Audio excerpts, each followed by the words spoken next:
anyways, we're here to talk about how to 5x the value of your online business. So this isn't straight like how to make more money with your business. It's when you're getting ready to sell your business, how to increase the value of your business. Some of those elements will be increasing your revenue, some won't. So I'm Chuck Mullins. I'm a serial entrepreneur, own many websites, bought and sold millions of dollars worth of websites. This is Thomas Smale. He's a broker at FE International, great brokerage company. So if you're looking to broker something, you'd want to talk to him. If you have some questions about maybe buying and selling, you can speak to either of us. So, what is someone willing, or I should say, what is the value of your online business? In reality, it's whatever somebody's willing to pay for it, right? But, that's kind of an abstract thing. It's really worth somewhere in the range of like 2 to 3.5 times your net revenue, right? So whatever your profit is, times 2.5, 3 times, with a bunch of ifs. So how do you increase the value of your business? You either increase the amount of money it makes, or you get a higher multiple. So we're going to talk about both of those things. So how to increase? You can ask for more money. You can evaluate your current offers, affiliates, titles, descriptions matter, identify objections, increase site speed, add HTTPS. So the first one about asking for more money, okay? So if you're an affiliate, the easiest way to make more money is to contact your merchant and say, give me more money. Like, people don't really think about that. It's really a simple thing. And I rarely have somebody tell me no. If I'm doing any kind of quantity of business for them, they want to keep me. They don't want me to go somewhere else. So I simply reach out and say, hey, I'm not making enough money. Okay, no problem. I had one guy, and I wasn't even asking for more money. They're in Canada, and I said, hey man, every time I cash one of your checks, they charge me $10. Like, can you send me a check from somewhere else? He's like, oh, how about we just double the amount we're paying you? Okay, that works. So really, just ask. And if you're a merchant, another way to ask for more money would be to price test your product and service. I've had stuff where we were making $10 for a purchase, and then we tried, okay, well, let's try 14, let's try 20, let's try 25. We found out the sweet spot was $20.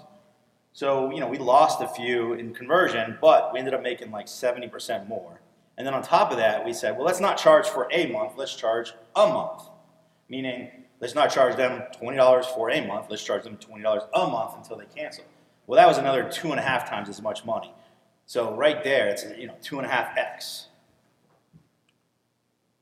So evaluate your current offers or affiliates. Okay, so use tools like SpyFu, SEMrush to identify your competitors and to see what offers they are promoting.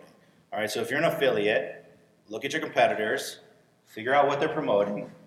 There's probably a reason they're promoting that. See if that offer is either converting better, offering more money.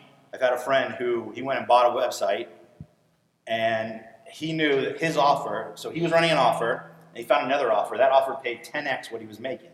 So he switched. So that offer is now making 10x. Then went around and found everybody who was promoting the same old offer he was buying and bought up all of those businesses and switched them all over. Boom, instant 10x. Like, it's crazy stuff. If you're a merchant, figure out who your value, who's really bringing in money for you, what affiliates are working for you.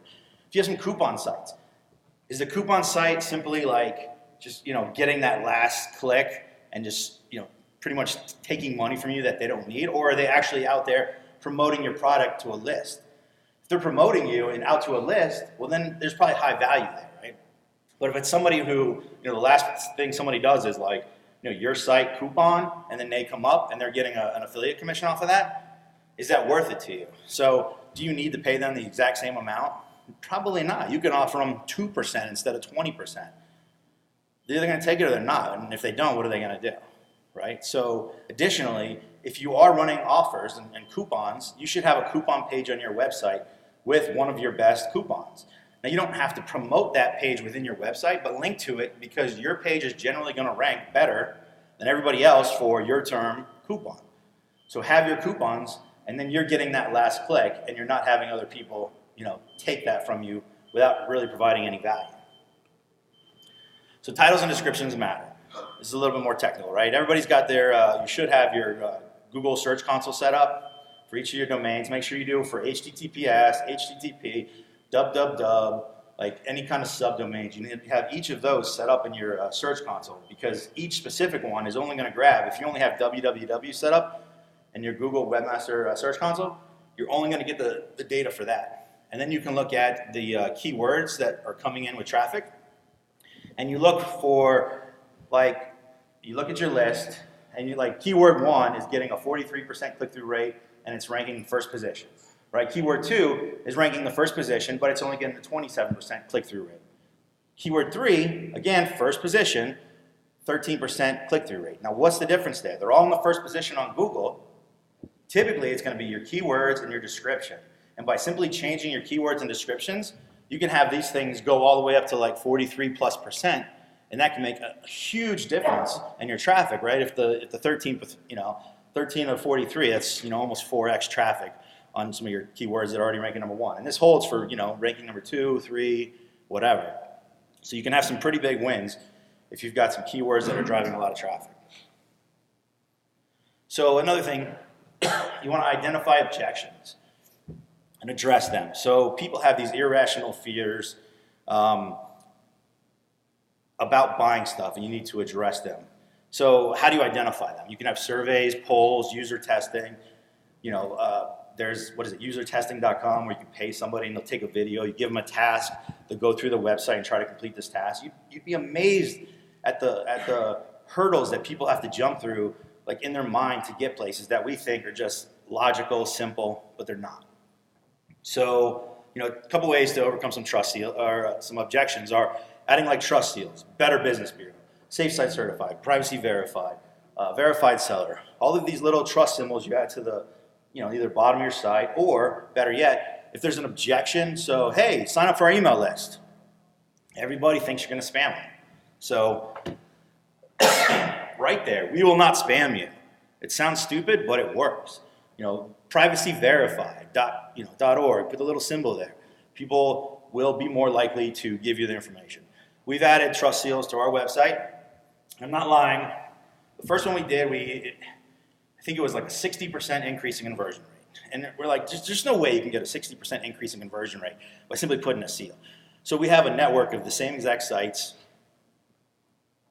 Put on the next one, got a 70%. Put on the next one, got 110%. Put on the next one, got an 80%. She's like, what? There's no way. But, the stats don't lie, right? You test it out. If it works, amazing. And that's big numbers. And it's like, how did we not think of this a long time ago? And you don't realize the irrational fears people have. And the more sketchy your business is, not necessarily that you have a sketchy business, but it's perception. If people perceive your business of being any way sketchy, perception's reality. And when you do things to address those fears, it significantly increases your conversion rates. So a testimonial, right? As somebody's reading through your copy, if you think, or if you do some testing and it says that people are triggering some sort of a fear when they read this copy, put in a testimonial that addresses that fear. I was afraid of the side effect, but you get people to address those fears for you. Again, address objections head on. We value privacy. We will never spam you. So site speed. I have a local SEO meetup group that I do, and we get people that come in there and their page takes like 7 seconds to load. Nobody's going to stick around for 7 seconds. Especially, I was looking at a guy the other day. He was paying money on AdWords, paying a significant amount of money for a real estate lead, and this website would take 7 minutes to load. I'm sorry.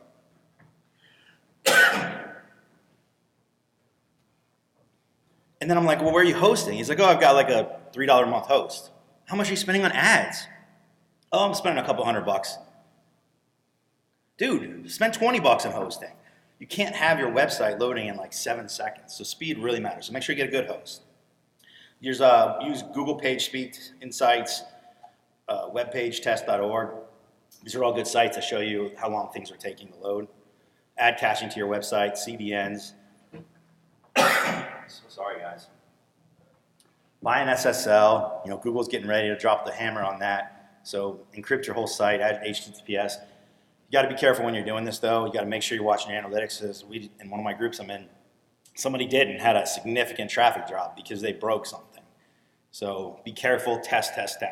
Watch your analytics, make sure things aren't dropping. So how do you get somebody to pay more for your business?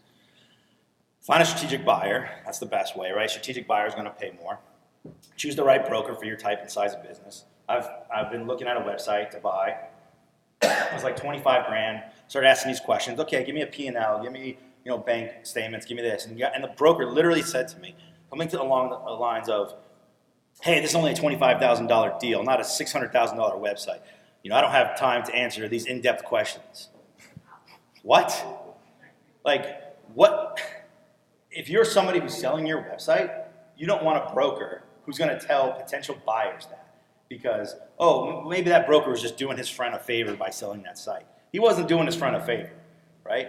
Now, to some people, some brokers, $25,000 website might be a lot. So they're willing to put in a lot of time for that. To some brokers, they won't even touch a $25,000 website. So find a broker who's used to doing things in your niche, your size, all that kind of stuff. Remove single points of failure. I got more slides on these. Sell on terms, time your sale, front load your expenses, show a path for growth. Okay, so how do you find a strategic buyer? Who are you promoting, right? Maybe the person you're promoting might want to buy your website. Who would be interested in seeing you no longer promote them, right? They're competitors. So maybe you approach them.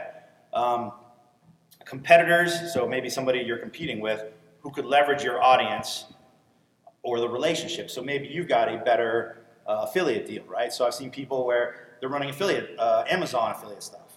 Well, if you only are selling this much, you get a certain percentage. You add a couple more things on, the more you add, the more money you make because they give you a higher percent. So it only makes sense to buy more Amazon stuff to increase your percentages. So, merchants, how do you find a strategic buyer? Competitors, complementary businesses that can leverage your audience and relationships. Same thing. Maybe they've got a better source for product that you're selling as well. Maybe they're getting better terms, better deal. So by buying them, maybe you're going to, get that. Maybe you're going to get the leverage of the buying power, all kinds of things.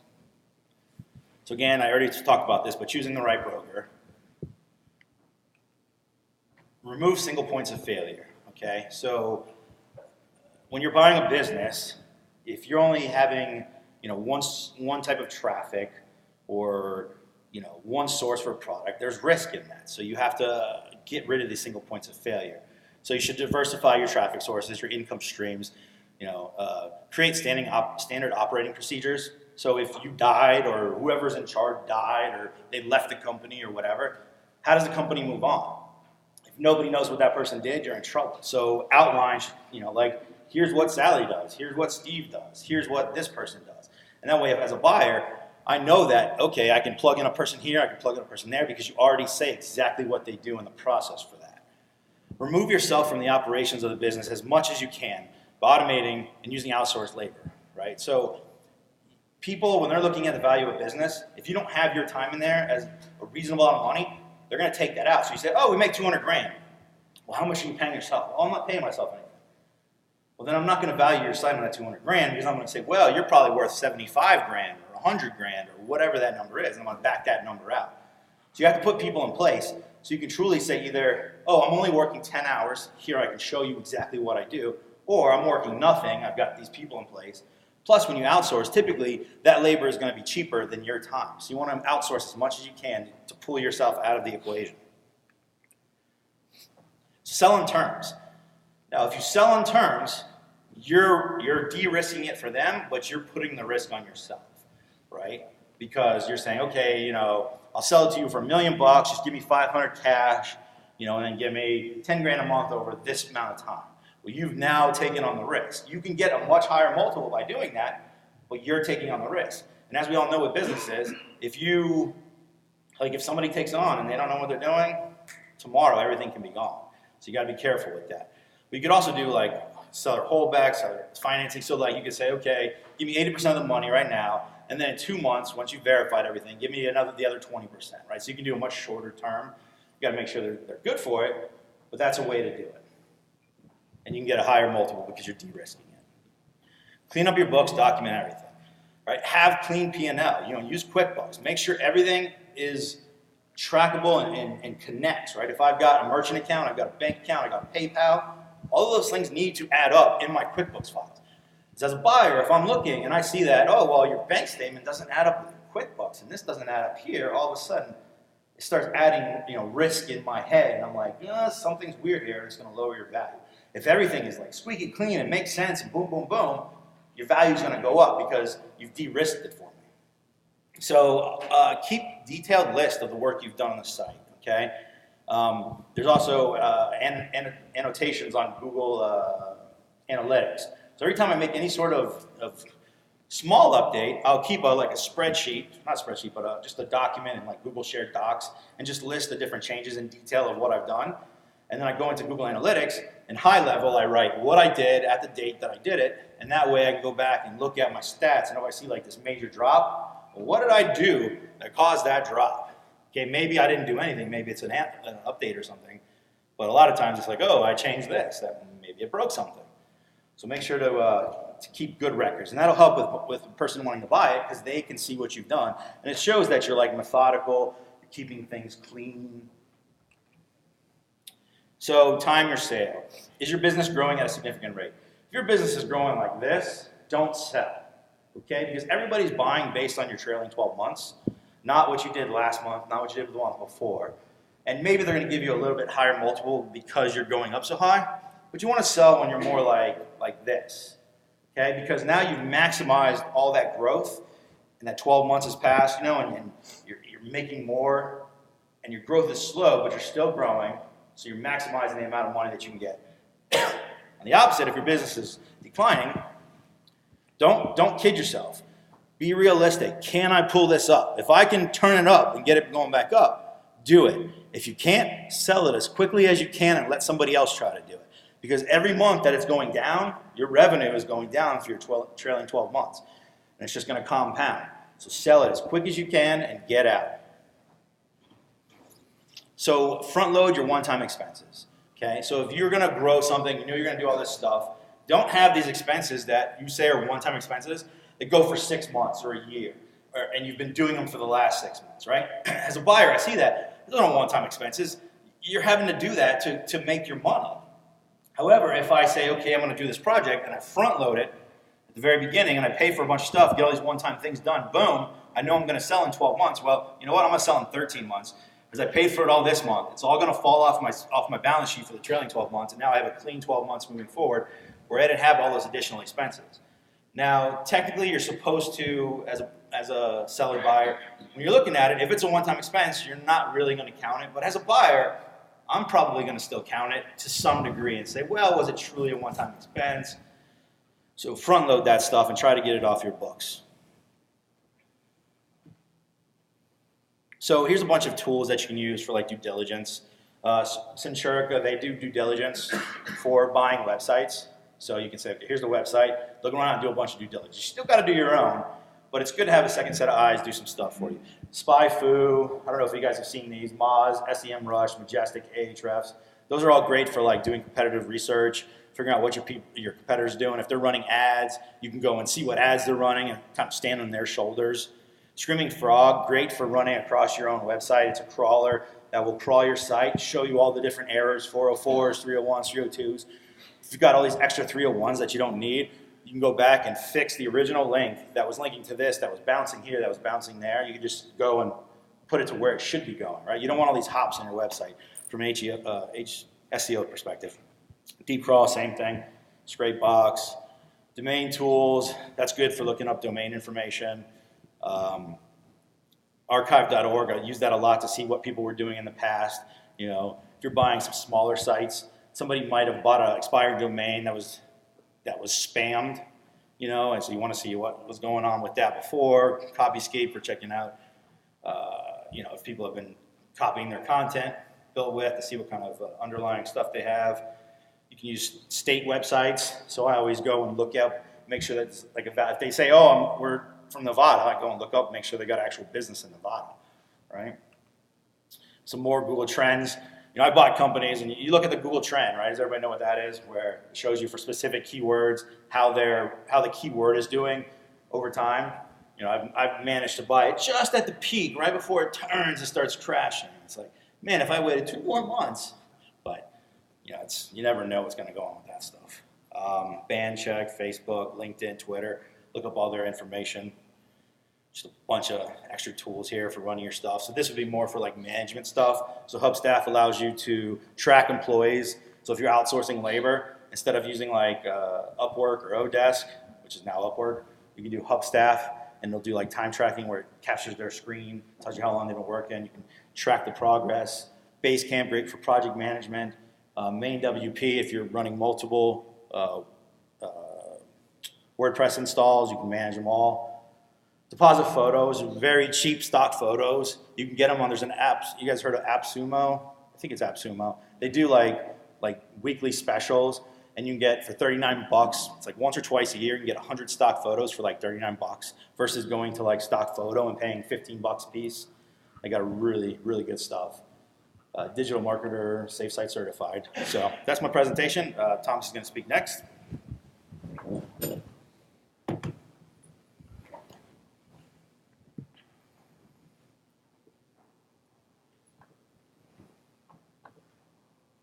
What happened there?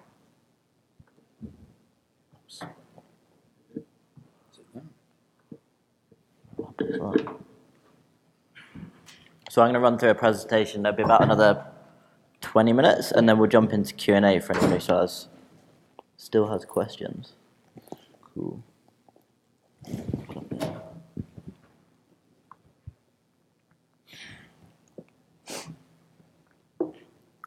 So, as Chuck already went through, I'm going to talk about how to 5x the value of your affiliate website in a year. So firstly, for those of you who don't know me, haven't seen me speak before, I'm Thomas Smale. I started out buying and selling websites in around 2009. At the time, I was still at university.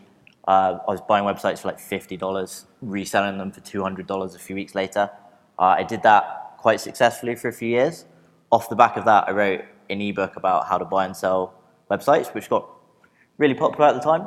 And then off the back of that, people started approaching me saying, hey, Thomas, you clearly know what you're doing with selling. Can you sell my business for me?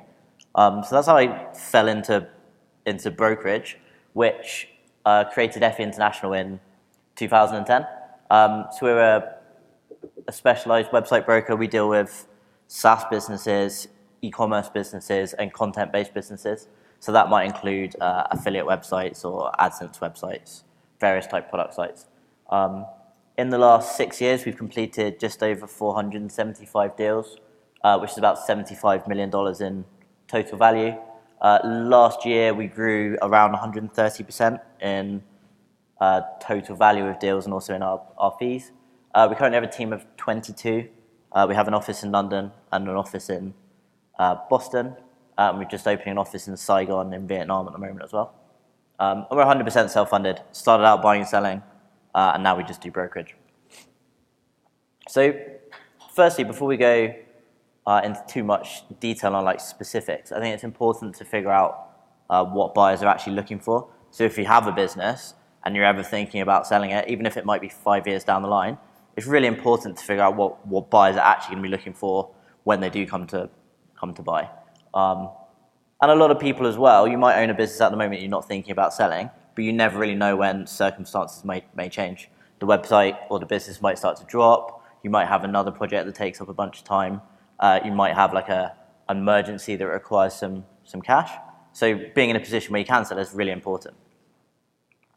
So just to go through the kind of businesses that buyers are looking for and buyers like really want. Say this is in like no particular order, but these are like the main demand we see. We have about 20,000 buyers in our database at the moment, and we keep a lot of data on the kind of businesses they're looking for, the business models they want to acquire. So Amazon affiliate blogs are very popular. The Amazon affiliate program, like really low barrier to entry. It's easy to get into. For people starting out, it's quite an easy way to make money. AdSense and other affiliate sites, there's tons of affiliate programs out there, as most of you here will already know. Always popular with buyers, particularly if you're running multiple affiliate programs. And then there's obviously networks like AdSense that have been around for a very long time. Buyers are always looking for websites that are running AdSense. In the last 12 months, we've seen Amazon FBA. For those of you who don't know, FBA is fulfillment by Amazon. So you can build a store on Amazon, they'll fulfill your products for you. So it's kind of like a much easier way of running an e-commerce business where you don't need a warehouse or anything like that. They're becoming very popular at the moment. And then after that, we have e-commerce stores, which I guess is like your own website, either doing your own fulfillment or using a third-party fulfillment center. And then SaaS products and apps. So usually a SaaS product will be a recurring monthly fee, or maybe a quarterly recurring fee or annual. Like, really depends on the business model. So those are the main 5. We do see other types of businesses that come in, but I'd say if you really want to build something that you eventually want to sell, they're the kind of business models you want to look at. And if your business at the moment doesn't necessarily do those things, it's not necessarily too late to move across. So we work with a lot of people who have service-based businesses. Service-based businesses tend to be quite difficult to sell because they tend to be built around the owner. So if you're looking to sell a business like that, it might be worth looking into transitioning it into something like a SaaS product. So maybe instead of, if you have a social media service, you could turn it into a social media SaaS product. If you have a content business, maybe you could sell it on a recurring basis. So you've got that kind of SaaS element in there. So these are all the kind of things you could turn not necessarily an affiliate business, but how you can increase the value of the business. It might even be fundamentally changing the business model. So don't have a service business, turn it into a product-based business. You might have almost any service business can be turned into a product-based business by writing an ebook, putting a course on like Udemy or anything like that. So you can leverage and like monetize your expertise in that way, but make it sellable at the same time, which at the same time is increasing the value as you go. So like I said, we complete about 475 deals now, and every single business we sell is unique. There's no 2 businesses that are the same, and there's no exact formula you should follow that's going to help you build a successful business. But every business we do sell has some similarities, particularly those that have sold successfully and those that have not been so successful. So I've just picked three sites we've sold in the last 12 months. One was a $2 million deal, one was $680,000, and one was $225,000. And as you can see, like, there's some unique areas for each one, and then there's some like similarities. And these are the kind of things, if you figure out what those similarities are, and you can focus on those, then you're going to firstly increase the value of your business, and also increase your sellability. So there's no good having a business that's worth millions of dollars if no one wants to buy it. So the 4 main things I see very consistently, these 3 businesses had in common, and if you look at the 475 deals we've done, you'll see a lot of similarities there as well. They're always sold at the right time. Like Chuck mentioned in his presentation, if the business starts to decline, maybe it's time to sell right away or figure out if you can start to stabilize the business. If it's growing can often be the best time to sell a business. And when we are valuing companies, like Chuck mentioned, we often look at the last 12 months. But if it's growing and we can prove that growth is sustainable, which is really the key, then we can extrapolate more recent months of earnings. So if you have a recurring revenue business, that's why they're so powerful, because you can extrapolate that recurring revenue and it's quite conceivable that's going to continue. Whereas if you have a business that's relying on organic traffic and you maybe had a spike over the Q4 Christmas period, then that's probably not going to be taken into account. So selling at the right time while it is growing, but the right kind of growth. So that's sustainable growth, not seasonal growth, or you decided to work 80 hours a week for a month to increase the traffic. They're not the kind of things that are going to help you increase your value, even if it does theoretically increase the profit numbers for a while. Building a business in an evergreen niche or using evergreen content is really important. So I quite often use the example of, if you want to build something around tech products, don't build a business that reviews like the iPhone 6, review Apple products, and then every time a new product comes along, you can review it. Whereas if you just reviewed the iPhone 6, in a few years' time, the trends for that are going to significantly fall off. Whereas Apple products, it's likely that's going to be quite consistent. And you can apply that same concept to lots of different things. So going back to the seasonal example I used, instead of doing, say, a website around Christmas gifts, do something around holiday gifts.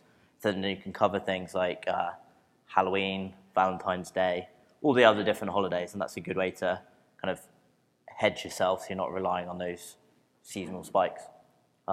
Similar to the growth thing, selling while the business is consistently growing is important. You don't want a business where it spikes up and down all the time, or you've got those random times where you have a really big month and then a really small month.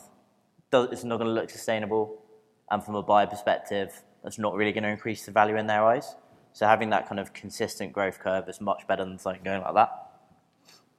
And the fourth thing most people do if they're going to sell successfully is they outsource content and basic tasks.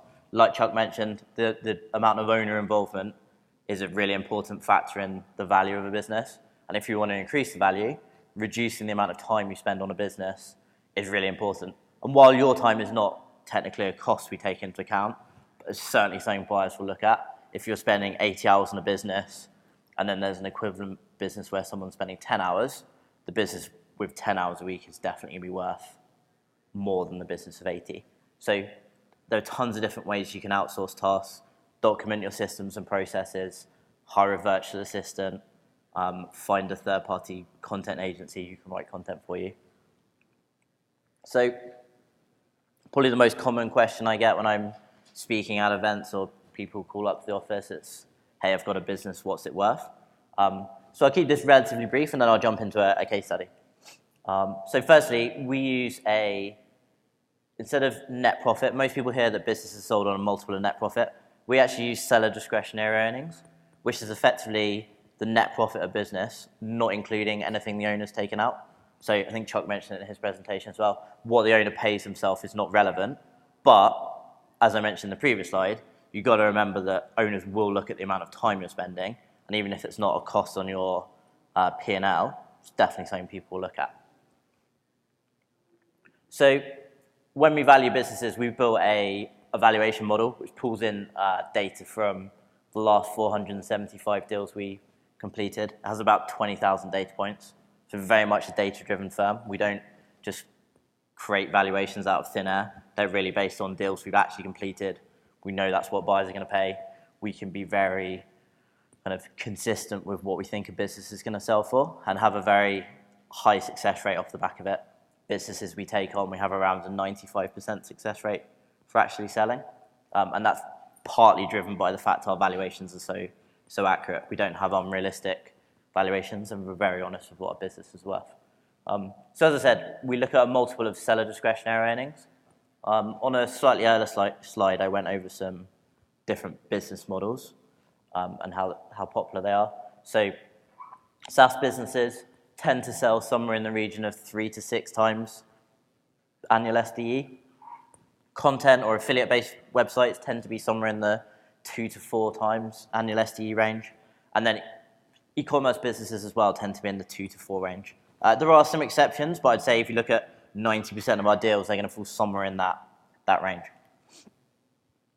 So when I first submitted this presentation back about 6 months ago, we were working on a business that we actually bought ourselves for $38,000. So while we are still business brokers, we do still buy and sell some websites for ourselves, partly as it interests me as an entrepreneur, but also we find that no one really wants to hire an advisor or a broker if they don't actually do it themselves. Anyone can kind of talk theory or come up and go through some slides, but unless you've actually done it yourself, the advice you give is always going to be second or third hand. It's never quite as useful. So what we actually did, bought a website, $38,000, and we actually just sold it a few weeks ago for $300,000. And then over the last 12 months, we'd also made about $50,000 back from it, which meant we made about 10 times our investment in 12 months. So to go through some of the things we did, so this is like the real case study. What do we do? So this was a content-based website, had various affiliate programs monetizing it. When we acquired it, it was getting around 100,000 visits for reference. It wasn't a particularly well monetized site. I think it was making about $1,000 a month. But it had a lot of traffic, a lot of pages on the site that were getting a lot of traffic. So the first thing we did is went into Google Analytics and we filtered the pages by the amount of traffic they got. And then because we knew the site was so under-monetized, the most logical thing to do is find the pages that get the most traffic, and then on an individual basis, this is something we did manually. There's no real replacement for manual work up front. And often you find these are real sustainable changes you can make that are going to give you that long-term value. So don't worry about spending a bunch of time up front. because over the long term, that's really going to pay off for a long time. So we filtered the pages, figured out the pages that got the most traffic, and then we just optimized them one by one. There wasn't anything like ridiculously technical or clever in there. We went through, we figured out what kind of affiliate products we could recommend. And then we tested lots of different products. We saw it worked, we saw it didn't work, we tracked it, and then we went back. A month later, we'd have a look at the data, see what had worked. And then we did that page by page. And what we found, this site had thousands of pages of content. It's often impractical to try and go through every single page. So that's why we prioritized it in traffic order. I think a lot of people spend too much time focusing on things that aren't really going to move the needle. If you have a page that gets 50 visits a month and you've got 500 pages that get more traffic than that, don't worry about the page that doesn't get much traffic. There are obviously some exceptions to that, but I mean, I found in general, go for the pages that get the most traffic, figure out how to make money from it, and move on. And then once we'd done that, we were really like focusing on the monetization. Like ultimately, you can redesign a website. A lot of people, when they look at increasing the value, think, oh, maybe it should look nice, or maybe it should just get loads more traffic. But ultimately, buyers really just care about how much money it's making. So focus on monetization, spend 80% of your time trying to figure out how to make more money, and then 20% of your time doing other things, whether that's design, improving traffic, other tweaks you could be making to the site. So Chuck mentioned this one, and over the years I've bought and sold lots of sites.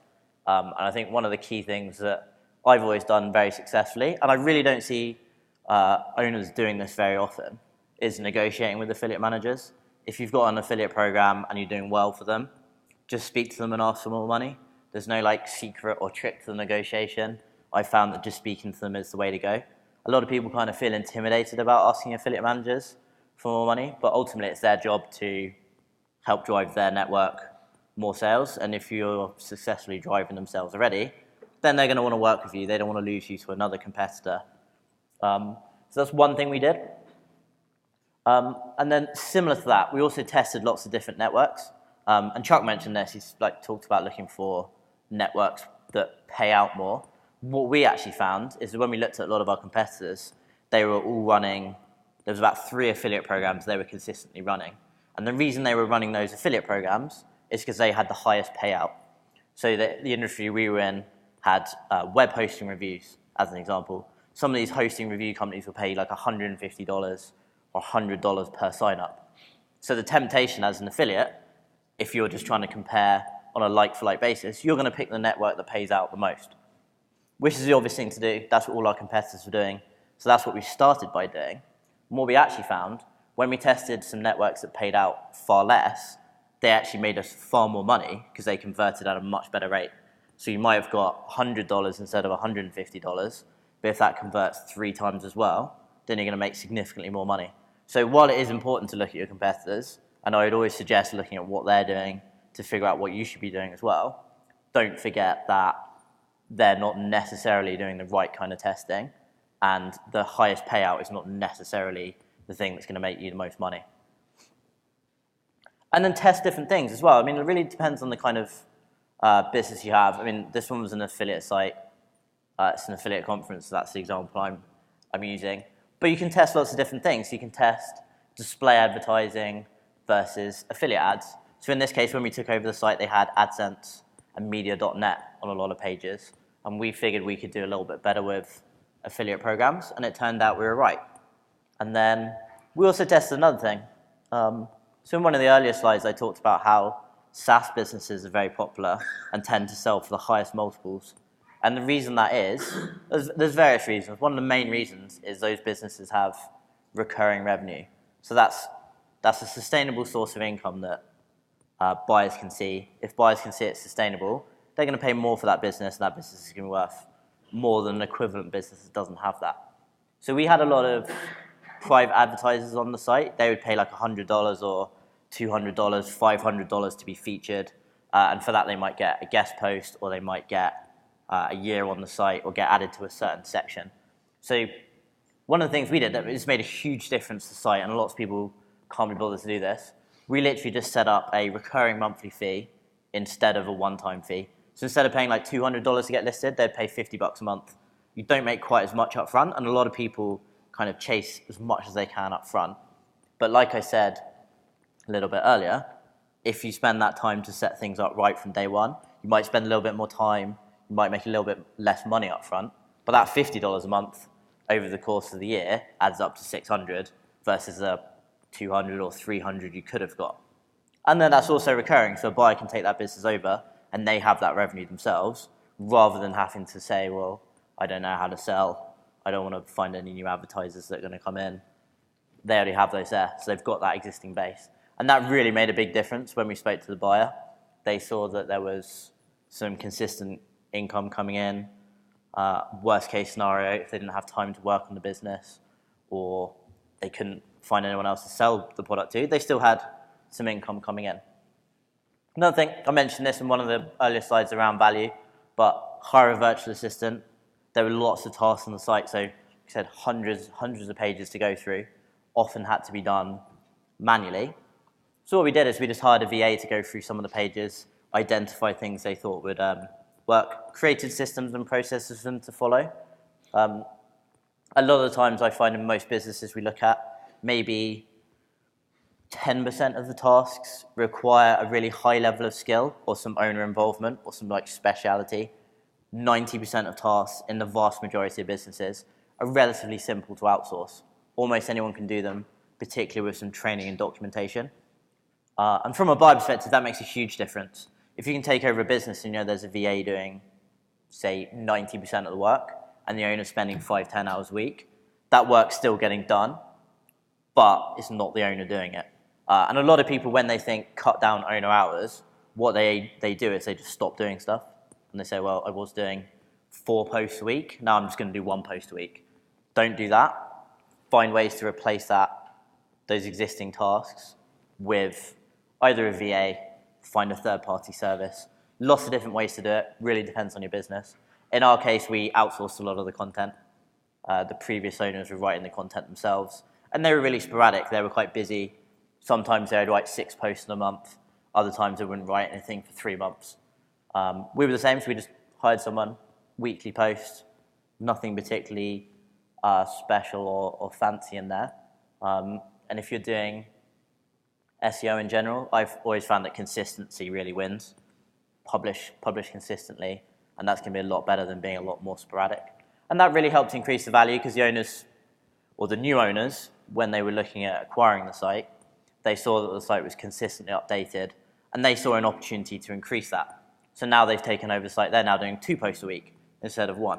And that's something they can do. They've added in more resource, and they're happy, they're growing it, they're bringing in more subscribers, and they really saw that sustainable value. So that's the end of my case study. I've got a free e-course if you go to that URL just to go through some fundamentals of exit planning. It's completely free, just goes through some kind of things you think about preparing and looks at some different business models. I know not all of you will have affiliate websites. That was the case study we used in this case.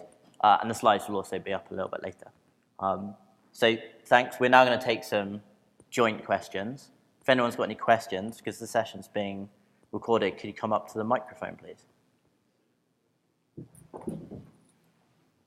Hi, thank you. Hello. It's really informative. Thank you. I heard somebody, I think it was you, mention a little bit of seasonality in terms of Yep. you're looking at your trailing 12 months. Mhm. My business it's all year, but there's definitely a major seasonal boost. Is that a pro or a con or irrelevant? I'd say if it's an obviously seasonal business, then it's somewhat irrelevant. From a valuation perspective, just bear in mind that a seasonal spike, what a lot of people do if they have a business that's like quite seasonal, let's say it's the Christmas period, Q4 tends to be the most common one. People do really well in Q4, and then they come to us in January, and they're like, hey, I want to sell. That's not usually the best time to sell, just because the business is then going to rapidly drop off. Quite often you see like a 50% drop. So I always say to people, try sell in the middle of the seasonal high. From a buyer perspective, while they'll be quite rational usually, and realize that January is going to be lower than December, actually psychologically when it comes to it, and the business has just dropped 50% that month, that's not really going to put them in a particularly confident mode for acquiring. So yeah, seasonality is unavoidable with some businesses. It's not necessarily a bad thing. just don't expect like a good season to increase the value or buyers to look at that as the kind of new norm. Does it just get included in the 12-month trailing number? Yes, Okay. exactly. Yeah. And then how long does it take to do a deal? So like if I were trying to time it around, it picks up in October and then we're doing really great in November, but December's where the jackpot is. Yeah, that's a good question. So we look at deals at 3 different sizes. So below 100,000, 100,000 to 500,000, and then 5,000 up to about 10 million is our largest at the moment. Businesses below 100,000 tend to take about 30 days to sell. 100,000 to 500,000 about 60 days, and then above that about 90 days from start to completion. But it's always worth having a chat early. Like I can usually, by looking at the business, give you a better idea. And when we talk about seasonality, if you have analytics that show 3-4 years of analytics where you have the exact same spikes, the exact same drops, and it's dropping by the same percentage, then it's not as big a deal, right? It's if you only have like 12 months and it's seasonal, then it becomes an issue. And seasonality, there's different seasons. So like I have an education business where it goes like from beginning of semester, it's low, to the end of the semester, it peaks, then it drops off a cliff, and then it does the exact same thing 3 times a year, with the summer having a slightly less peak. But if you have something like Halloween stuff, where it's only going to peak, for like a month or two, and then it's just dead the rest of the year, I think that's a much harder business to sell and get a good valuation, because people want to be able to test and improve their websites. And if you have a single season that's only like a month or so, like how do you do testing? It's very difficult because you have to do it like in the middle of the actual really good season, and you have to like rapidly try to fix things. And it's significantly harder. Yeah.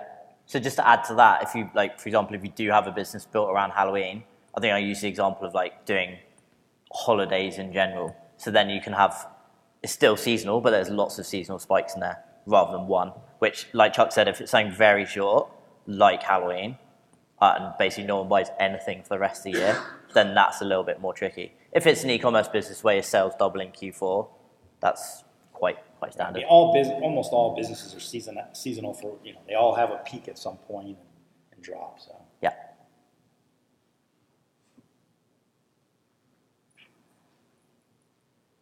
I have two questions here, if you don't mind. Sure. One, you talked about Amazon versus other affiliates. Mm-hmm. Is there a major preference in the market to going to Amazon Associates versus going with another affiliate program like an eSig program or something? Mm-hmm. Yeah, it's a good question. I would say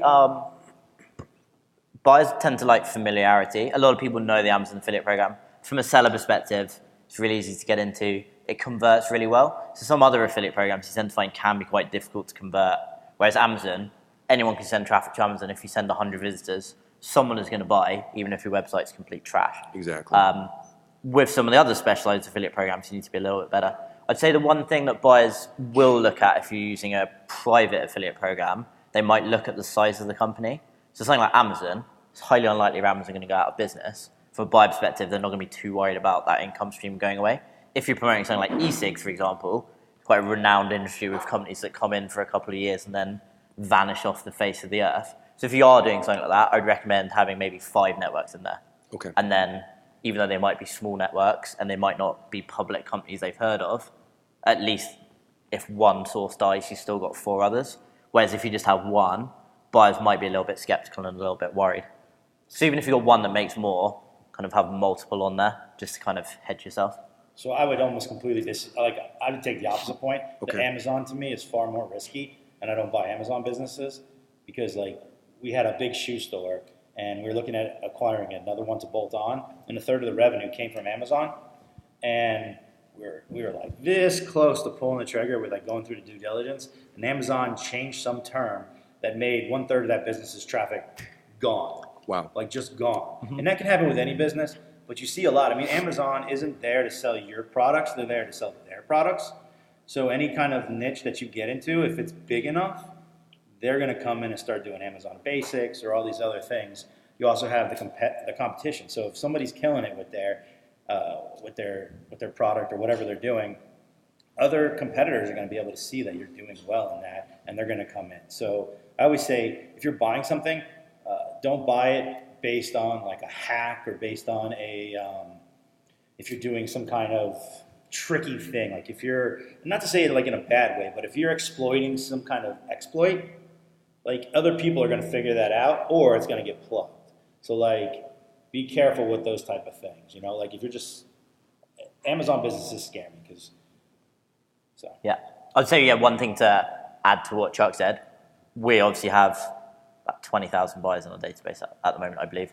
And there's a real range of interest in there, but you'll find sometimes like really experienced buyers like Chuck might not like Amazon at all, but a lot of people like it because they're familiar with it. It's not necessarily a right or wrong way to go, but I'd say my answer is kind of on average, look at it like that. But there are certainly buyers who would say absolutely not buying an Amazon business, and others who are like, I'm only buying an Amazon business. Like you said, there's a whole range of people that buy.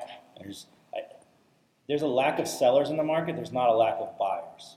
That's good to know. And that kind of comes into some of the stuff we were talking about when, you know, there's a lot of people who want to buy stuff. So if your website doesn't sell, you got some fundamental issues because there are people that buy just about anything. So the better you can make your site, the you know, cleaning up your books, making all these things, standard operating procedures, the more of that stuff you do, you have people fighting over your business as opposed to, you know, some less sophisticated person coming along and buying.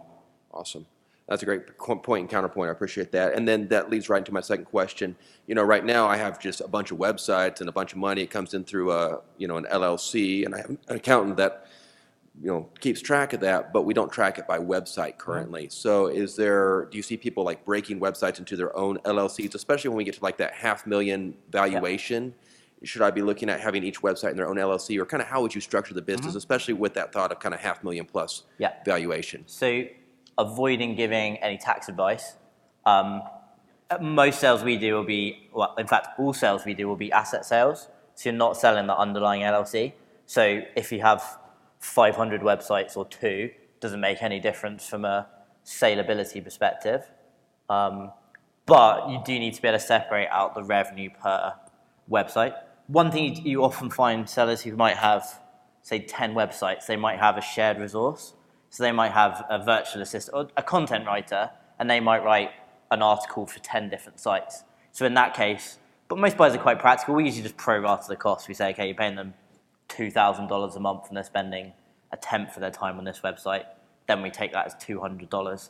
It's not like the accounts you submit to the IRS are the exact ones we'll look at.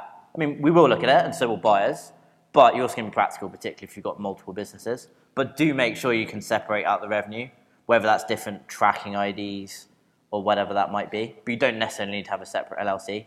And I would say most people don't tend to do that. They'll have everything lumped under one.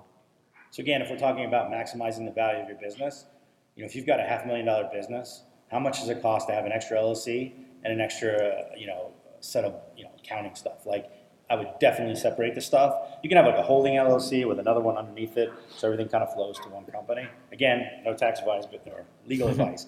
But I would definitely split them up if you're doing a significant amount of business. Because as a buyer, I'm going to ask you to show me your tax returns. Like if you're doing a $500,000 business and you want me to pay, $1.5 million or whatever the number is, I'm going to ask for some tax returns. Now, do you want to show me your tax returns with all of your other businesses in there? Probably not, right? So I think it's money well spent. It really clears things up. And, if you've got 10 businesses in there, people see all these shares. I think it's gonna raise more questions than it answers. So why not just split them off? Yeah, one thing I'd say, again, not legal advice, but bear in mind when you sell a business, your LLC is going to be a party on the contract. So if for whatever reason there is an issue down the line and you've got $5 million in assets under that LLC, then that could cause some issues. So separating out, like Chuck said, relatively cheap to do and cost effective. And again, just for everybody's clarity, generally, and I think you would do this as well, when people buy like businesses, they're not buying the business. You don't buy the LLC, you don't buy the Inc., you buy the assets of the company. There's a whole slew of reasons that you want to talk to your lawyer and accountant about that, but you're not buying because you could be liable for all the things they've done in the past. I had a friend who bought a restaurant and didn't realize, and he bought the actual company. Well, that company had been messing around with their taxes. Well, once you buy that company, guess who's liable for those back taxes? If you had bought the assets, completely different story. So, ask your lawyer. Mm-hmm. Yeah, we literally just do asset sales. There's various regulatory and other legal issues for stock sales, which means they're not practical, particularly for businesses below $10 million. Above that, you do see stock sales, but it's a slightly different game. Anyone else? I think we've got a few more minutes, so. Chuck, I heard your talk a couple years ago at Affiliate Summit East. Always amazing presentation. Back then, you mentioned that digital assets were just now kind of sort of the bigger money that usually focused on physical assets, physical businesses were just kind of really coming into digital. And you just mentioned that now it's kind of there's a lot of money looking for sellers. Do you see over the next 2 years, do you think that trend is going to accelerate, or do you think that the people who are willing to invest in digital assets and pay those kind of multiples are kind of here? I think people are going to continue to come in the market. I also think, though, that the multiples, they may go up a little. I don't think they're going to go up a lot, because as people become more sophisticated, you start to understand that there is a high risk level in buying online assets. And as some companies maybe fail and get some public or get some media coverage about how they were acquired and failed, that might start scaring some less sophisticated people away. So you think the multiples are almost inherent to digital assets rather than something that people just don't prefer or they don't understand it compared to physical business? Yeah, I mean, even physical businesses right now are selling around similar multiples. Okay. So I don't see that they're going to go up significantly. Like if you have a public company, maybe you trade at 20x, your PE ratio or whatever. But like, an online business is never going to do that, because who's going to buy a digital asset with all of the risk involved with Google and all the different things and pay like 20 times the net? That means in 20 years, it's going to take you to get your money back, if you don't grow it significantly. So unless there's a strategic reason, strategic buyers can buy for 20x because they may have either a base of traffic or a product, and they can plug it in. So if you got a lot of traffic but you don't have a product, you can plug that product in your traffic and all of a sudden make it go 100x of what it was making, and vice versa. So, Okay, yeah. so that's the reason to start out looking for a strategic buyer that has that kind of positioning Yeah, before. absolutely. Okay. And that's how the big guys do it, right? All the big players who are making the real big bucks, they're not trying to sell to Joe Schmo who's just looking to buy a company. They're looking for somebody who wants to acquire them for a specific reason. Yeah, one thing I'll just add to that, like one of my predictions for the year, if you look at like the real estate industry, people have been investing in real estate for thousands of years, and there's still more and more people coming into that industry. So I think buyers in our world are going to continue to come in. With multiples, my prediction for this year is there will be an increase. We probably increased on average about 10-15% last year, which I would say is partly demand driven and partly just us getting better process wise. I'd probably see something similar this year, but it's not going to keep going on like a linear rate until it hits 20 times. I think buyers are definitely becoming more sophisticated, but because there's so much competition, really serious buyers, particularly strategic buyers, are willing to pay a little bit more.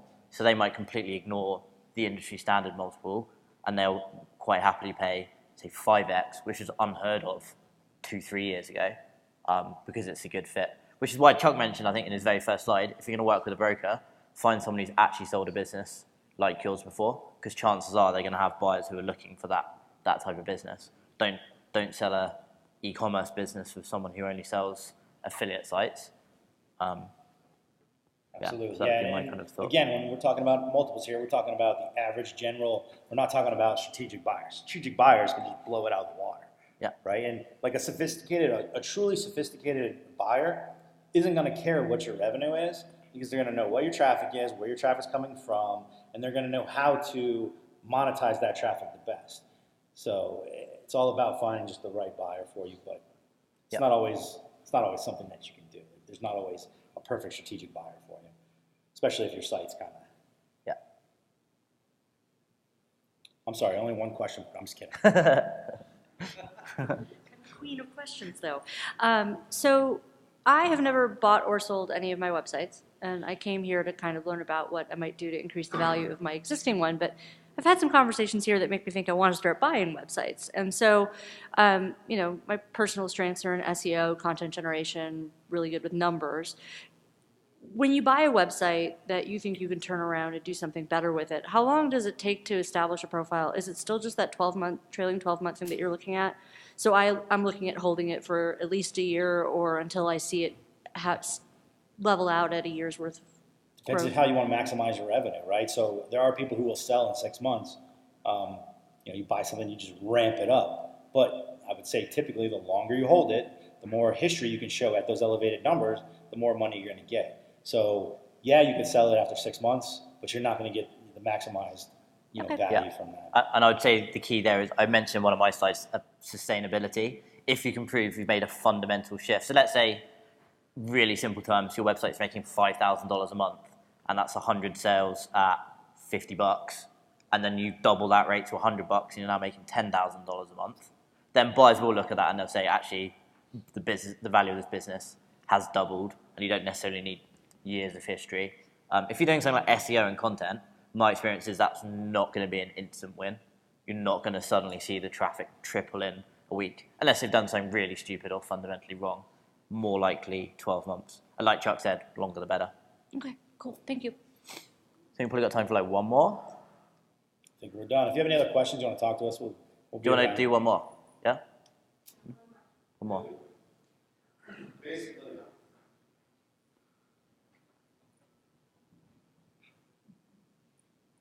Where do you find the best marketplace for selling your properties? Is Well, it that's just a trick question. Yeah. So he's a broker, right? So it depends on the value of your company. If you're selling something that's $5,000, there's only one real place, which is like Flippa.com, and they're an auction site. If your thing is above maybe 20, 25 grand, then you start looking at the brokers, and if it's above 100, 200, million, you start looking at different brokers. So brokers are going to be the best way if you have a real company that's doing real numbers. all right? I'll So- talk to you guys afterward too. Yeah. All right, thanks. Thank you. Thanks, guys.